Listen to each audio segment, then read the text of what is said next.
Well, globally, I mean, I think in terms of when we look at resource use, water is always one of those resources that's going to come into play in terms of, I would argue, probably it's our most precious resource. Probably the bigger issue in South Carolina across the upstate are concerns over water quality.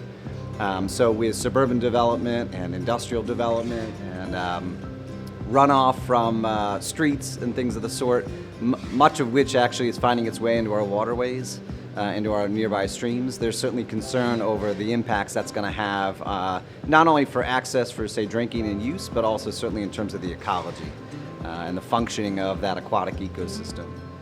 The Furman Lake is an interesting kind of case study. We're regularly going down to Furman Lake and taking water samples and looking at anything from the bacteria concentrations all the way through to the chemical and some of the physical parameters I mentioned.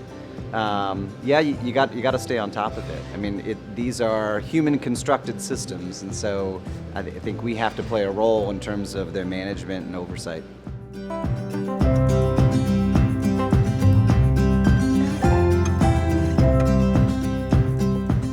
Furman declared 2006 as the year for the environment. As part of that declaration, they established a lake restoration task force to identify the problems of pollution in the lake and to suggest solutions for cleaning it up.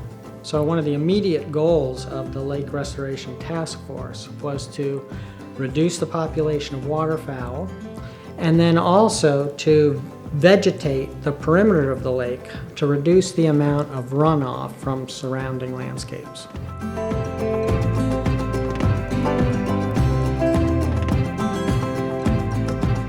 The Living Machine is a tidal wetland wastewater treatment facility that is designed to actually take wastewater from our science facility and our physical activity center.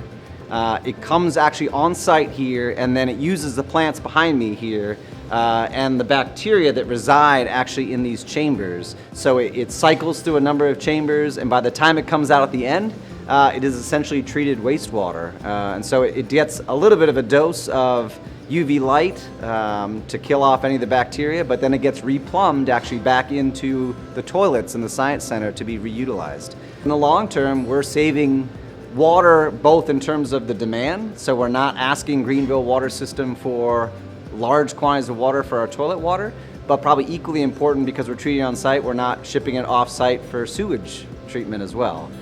So it's just anytime you can have a local kind of closed loop system, I think it has great benefits in terms of keeping that water kind of on campus and being reutilized for multiple uses and multiple purposes.